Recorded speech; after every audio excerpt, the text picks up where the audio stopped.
Hello student, good morning. आज हम लोग वसंत के बुक से पाठ 1 ध्वनि लेसन पढ़ेंगे। वसंत जो बुक है उससे पाठ 1 जो ध्वनि पाठ है उसको पढ़ा जाएगा, जिसका अर्थ है आवाज। ध्यान से देखना बच्चों, ध्वनि का अर्थ है आवाज। इसके कवि हैं सूर्यकांत त्रिपाठी निराला जी। ध्वनि कविता को सूर्यकांत त्रिपाठी निराला जी ने लिखा है। सबसे पहले हम लोग इस कविता को पढ़ेंगे। ध्यान से देखना, इस कविता में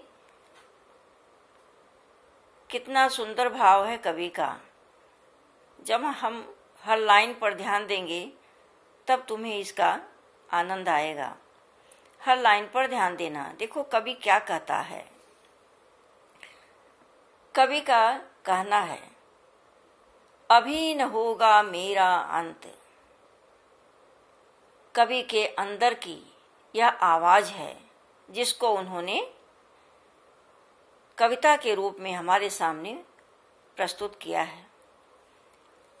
अभी न होगा मेरा अंत, अभी अभी ही तो आया है मेरे वन में मृदुल बसंत। अभी न होगा मेरा अंत। ध्यान से देखना बच्चों, हरे हरे ये पात, डालियां कलियां कोमल गात। कितना सुंदर भाव है। हरे हरे ये पात, डालियां कलियां कोमल गात। मैं ही अपना स्वप्न मृदुल कर फेरूंगा निद्रित कलियों पर। डालियां कलियां कोमल गात, मैं ही अपना स्वप्न मृदुल कर फेरूंगा निद्रित कलियों पर। जगह एक प्रत्यूष मनोहर,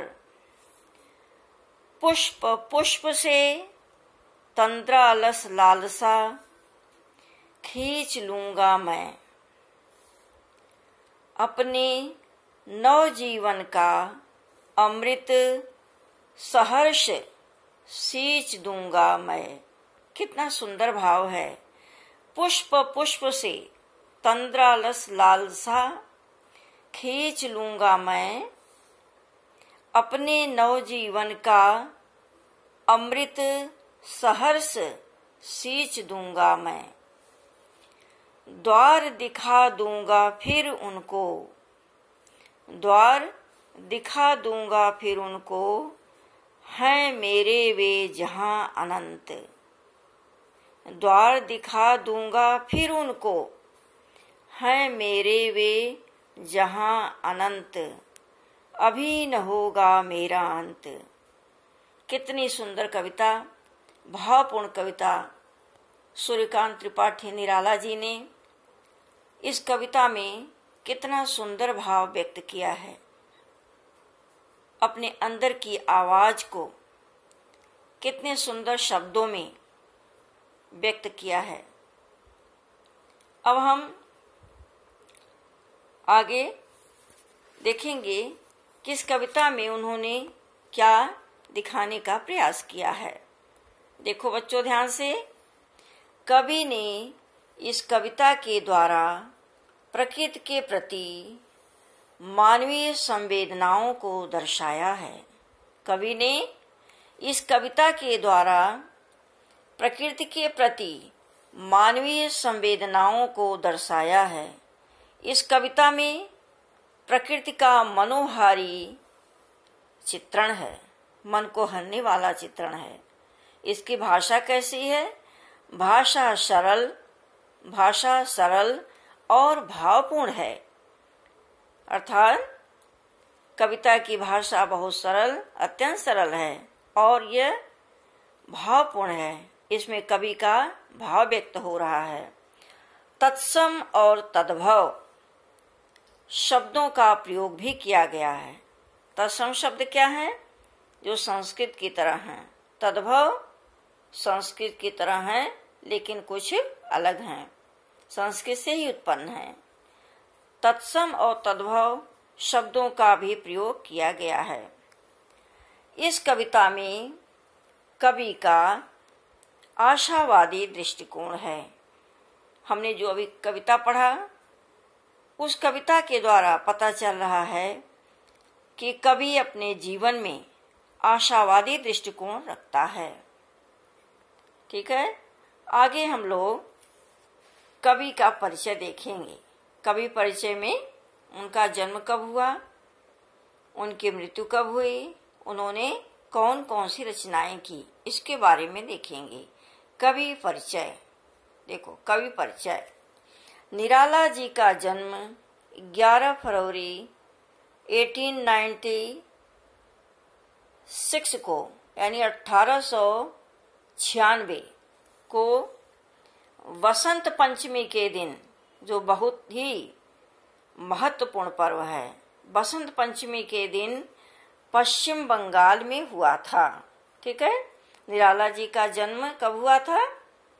11 फरवरी 1896 को। कहाँ हुआ था? पश्चिम बंगाल में वसंत पंचमी के दिन हुआ था। इनकी मृत्यु 15 अक्टूबर 1961 में इलाहाबाद उत्तर प्रदेश में हुई थी। ये आधुनिक काल के कवि थे।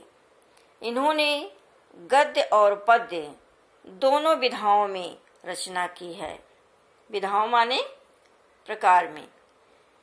इनकी रचनाएं गद्य में भी हैं और पद्य में भी हैं। आगे देखो, इनका काव्य संग्रह इस प्रकार है। ध्यान से देखना बच्चों। जूही की कली, परिमल, गीतिका, अनामिका, ये है इनका काव्य संग्रह। देखो, काव्य संग्रह क्या है? जूही की कली, परिमल, गीतिका, अनामिका और उपन्यास है। उपन्यास भी इन्होंने लिखा है। ये काव्य रचना है, यह उपन्यास है, गद्य। उपन्यास कौन कौन है? अप्सरा, अलका, प्रभावती, निरूपमा और कुल्ली भाट आदि। तो हमने देखा निराला जी की बहुत ही भावपूर्ण कविता के बारे में हमने पढ़ा और इस कविता के माध्यम से वो क्या कहना चाह रहे हैं, इस कविता में भाषा कैसी है, इसके बारे में हम लोगों ने जाना। इस कविता के द्वारा प्रकृति के प्रति मानवीय संवेदनाओं को दर्शाया गया है। छायावादी कवियों ने प्रकृति को माध्यम बनाकर अपना भाव व्यक्त किया है। उसी तरह से निराला जी ने भी इस कविता में अपनी भावनाओं को बसंत ऋतु के माध्यम से समझाया है। हमने उनका परिचय भी देखा।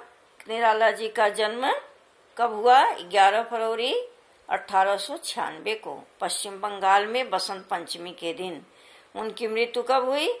15 अक्टूबर 1961 में इलाहाबाद में, जो उत्तर प्रदेश में है, जिसको आप हम लोग प्रयागराज के नाम से जानते हैं। इनका काव्य संग्रह भी तुम लोगों ने देखा।